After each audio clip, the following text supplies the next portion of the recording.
ആത്മഹത്യ ചെയ്തവൻ്റെ മേൽ മയ്യത്ത് നിസ്കരിക്കേണ്ടതുണ്ടോ?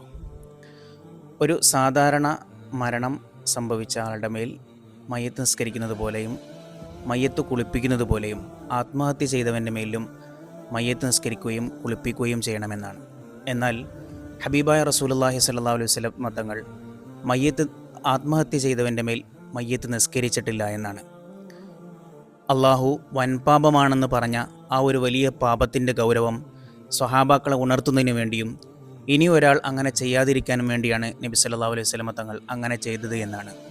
ഹബീബായ റസൂലുള്ളാഹി തങ്ങൾ പഠിപ്പിച്ചത് പ്രകാരം ഒരാൾ ആത്മഹത്യ ചെയ്താൽ നാളെ നരകലോകത്ത് അയാൾ എങ്ങനെയാണോ ഭൂമി ലോകത്ത് ആത്മഹത്യ ചെയ്തത്, അതേ രൂപത്തിൽ അയാൾ നരകത്തിൽ അനന്തകാലം അത് ചെയ്തുകൊണ്ടിരിക്കുമെന്നാണ്.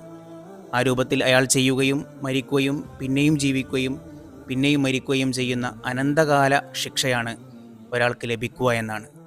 തൗബക്ക് പോലും ഓപ്ഷനില്ലാത്ത വലിയ പാപം ഒരിക്കലും നമ്മൾ ചെയ്യാൻ പാടുള്ളതല്ല. അള്ളാഹു നമ്മളെയും കുടുംബത്തെയും കാത്തുരക്ഷിക്കുമാറാവട്ടെ.